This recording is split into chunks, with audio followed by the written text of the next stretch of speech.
नमस्कार YouTube family. Hi friends, कैसे हैं आप सब। हेलो हाय सभी दोस्तों को प्यार भरा नमस्कार। सभी दोस्तांना माझा नमस्कार।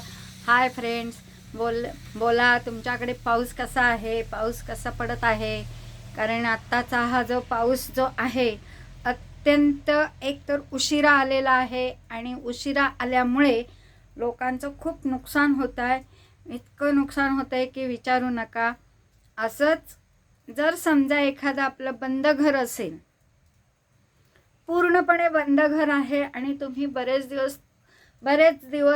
वर्ष कितीतरी वर्ष तुम्ही त्या घराकडे अजिबातही पाहिलं नसेल, डुंकूनही तुम्ही तिकडे गेला नसाल, अजिबातही तुमची इच्छा नसेल, पण एक दिवस तुमची इच्छा अशी होते की आपलं घर आहे, आपल्या घरी जावं। पण ज्या दिवशी तुम्ही जाता त्या दिवशी घराला कुलूप लावलेलं असतं, ते कुलूप गंजलेलं असतं, पूर्णपणे तुटण्याच्या मार्गावर आलेलं असतं आणि शेवटी तुम्ही येता आणि ते तोडून टाकता। घरात जेव्हा जाता तेव्हा घरामध्ये पूर्ण कोळ्याची जाळी झालेली असते, पूर्ण कोळ्याने घर भरलेलं असतं। पहिल्यांदा तुम्ही काय कराल तर पहिल्यांदा तुम्ही दरवाजा पूर्णपणे पुसून घ्याल। पुसल्यानंतर कुलूप उघडण्याचा प्रयत्न कराल। जर ते उघडत नसेल तर तोडा पूर्णपणे, कारण ते गंजलेलं असल्यामुळे ते तोडावंच लागतं।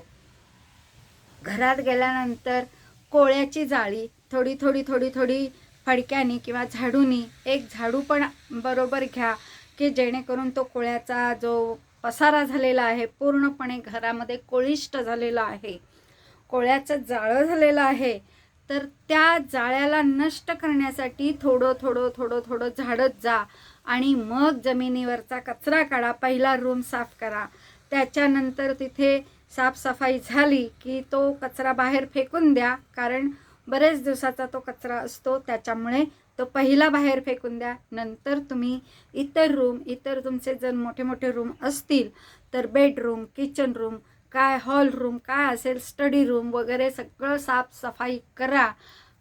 परत फरशी पुसण्यासाठी जे तुम्ही औषध वापरता किंवा फिनेल वापरता ते त्याने स्वच्छ करा। सगळ्या भिंती वगैरे सर्व काही झाडून पुसून साफ करा आणि मगच घरामध्ये प्रवेश करा। कारण बरेच वर्षाचं, बरेच दिवसांचं, बरेच तुम्ही तिथे कधीही गेलेलाच नाही आहात आणि त्या घराची जर अशी स्थिती असेल तर त्या घरामध्ये शक्यतो राहू नका।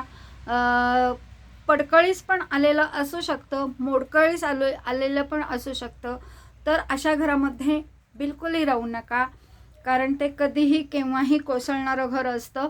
पण त्या वास्तूची तुम्ही परत एकदा छानपैकी त्याची डागडुगी करा, मस्तपैकी परत ते पाडून परत नवीन बांधा, तरच तुमच्या घराचं ते चांगलं वैभव होईल आणि त्या घराला शोभा येईल। अशा पद्धतीने तुम्ही ते घर करा, सजवा आणि त्या घराची जी वास्तू आहे, ज्या घरामध्ये लक्ष्मी राहते त्या लक्ष्मीलाही प्रसन्न करा, तरच आम्हाला ती लक्ष्मी प्रसन्न होईल।